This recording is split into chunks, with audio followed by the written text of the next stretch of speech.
සිකුරාදා දිනයේදී පාර්ලිමේන්තුවේදී express pearl නෞකාවේ නඩු කටයුතු සහ වන්දියා කර ගැනීම පිළිබඳව හදිසියෙම මතු කළ ප්‍රශ්නයකට උත්තර ලබා දීමේදී එම රක්ෂණ සමාගම ගෙවීමට එකඟ වී ඇති අතුරු ගෙවීමක් පිළිබඳව මම සඳහන් කරනු ලැබුවා. එහි සංඛ්‍යාව ප්‍රකාශයට පත් කිරීමේදී මා අතින් දෝෂසහගත ලෙස ප්‍රකාශ වුණා ඇමරිකානු ඩොලර් මිලියන 8,50,000ක්. මම අදහස් කරේ එම එකඟතාවය අනුව වුන් අපිට ඉදිරිපත් කරලා තියෙන්නේ ඇමරිකානු ඩොලර් 8,78,000ක මුදලක් දෙන්න එකඟුණයි කියන කාරණය.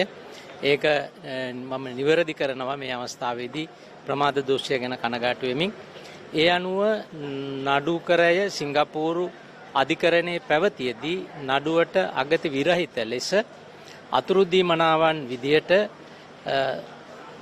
සමුද්‍රීය පාරිසරික සංරක්ෂණ අධිකාරියට සහ දීවර ප්‍රජාව වෙත ගෙවිය යුතු මුදල් වශයෙන් ඔවුන් එකඟතාවය පළ කරලා තිබෙනවා නීතිපතිතුමාට. ඇමරිකානු ඩොලර් 8,78,000ක මුදලක් ගෙවන්නටත් ශ්‍රී ලංකාවේ මුදලින් රුපියල් මිලියන 16ක් ගෙවන්නටත්.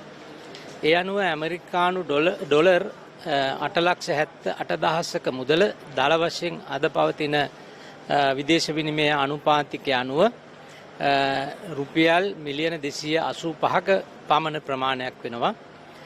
ශ්‍රී ලංකා මුදලින් ගෙවීමට එකඟ වන රුපියල් මිලියන 16ක මුදලත් සමග දල වශයෙන් රුපියල් මිලියන 291ක පමණ මුදලක් තමයි රක්ෂණ සමාගම අපිට ගෙවන්නට ඉදිරිපත් වෙලා තිබෙන්නේ අතුරු දීමනාවක් විදියට.